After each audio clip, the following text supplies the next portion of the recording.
If you type in imposter syndrome on Google Trends, you can see at the beginning of the pandemic, the search term imposter syndrome started to go up. Like it was flat for years and years. And then just at around about March 2019, it just started to go up. So more people started to type in imposter syndrome, especially in America. Imposter syndrome is persistent self-doubt despite evidence of ongoing success.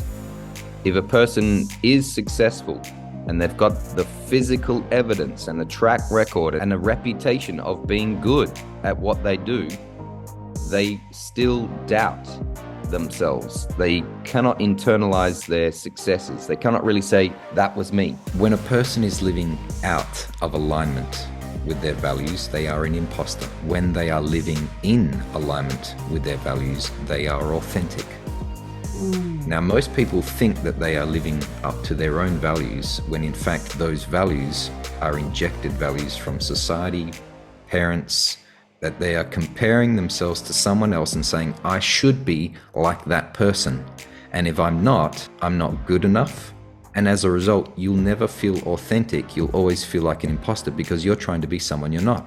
Articulate the top 1, 2, or 3 values in their life, and then start aligning your life towards them, and you'll find that you can make mistakes, you can slip up, but because you are on purpose and you are in alignment with your values, it's like you go, well, that's just part of being me.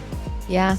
It's actually a beautiful, realistic kind of self-worth. When we start to look into how do we solve imposter syndrome, it really comes down to that you are subordinating yourself to somebody else, and they have excellent level of intelligence, skill, and you minimize your own value system and you say, what I value is not important.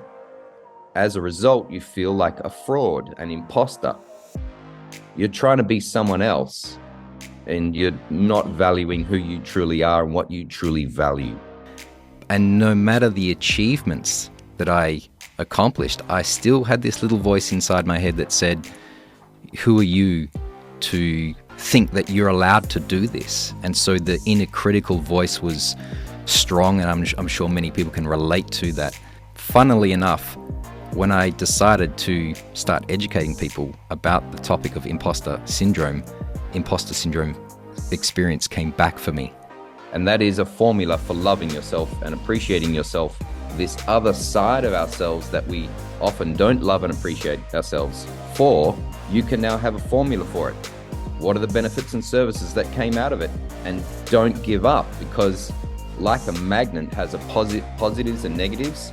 The human psychology has got the same thing. We have positive and negative sides. Love both sides equally.